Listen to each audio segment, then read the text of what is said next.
இப்பெல்லாம் ஞாபகம் வருது. மேம் ஏதோ ஹோம்வொர்க் கொடுத்தாங்கல்ல. இப்போ ஞாபகம் வந்துச்சு. மேம் ஜி7 கான்டெஸ்ட் படிச்சுட்டு வர சொன்னாங்க. நம்ம போய் அக்கா கிட்ட கேட்போம். அக்கா உனக்கு ஜி7 கான்டெஸ்டோட நேம் தெரியுமா அக்கா? சம்மர்ல கெஸ்ட் வந்தா ஜூஸ் கொடுக்கறது ஃபார்மாலிட்டி ஆச்சு. நான் என்ன क्वेश्चन கேக்குறேன் அக்கா, நீ என்ன ஆன்சர் பண்றேன்னு எனக்கு புரியல அக்கா. நீ கேட்டதுக்கு தான் நான் ஆன்சர் பண்றேன். அத கொஞ்சம் எனக்கு எக்ஸ்பிளைன் பண்ணி சொல்லு அக்கா. நான் என்ன சொல்றேன்னா, சம்மர்ல கெஸ்ட் வந்தா ஜூஸ் கொடுக்கறது ஃபார்மாலிட்டி ஆயிடுச்சு. அத சம்மர் எடுத்துடணும். அப்புறம் கெஸ்ட்டுக்கு ஜி தான் ஃபர்ஸ்ட் வேர்ட். ஆனா கீழ ஜெர்மனி ஜெர்மனி. நெக்ஸ்ட் ஜூஸ் ஜூஸ்க்கு ஜே தான் ஃபர்ஸ்ட் வேர்ட்.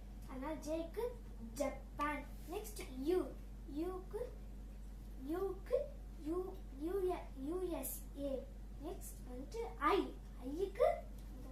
ஐக்கு எனக்கு தெரியும் இத்தாலி. கரெக்ட்டா? Correct. Next C C for Canada. Next ஈக்கு நான் சொல்றேன் ஈக்கு இங்கிலாந்து. கரெக்ட்டா? கரெக்ட். நெக்ஸ்ட் வந்து ஃபார்மாலிட்டி. ஃபார்மாலிட்டிக்கு ஃபர்ஸ்ட் லெட்டர் எஃப்.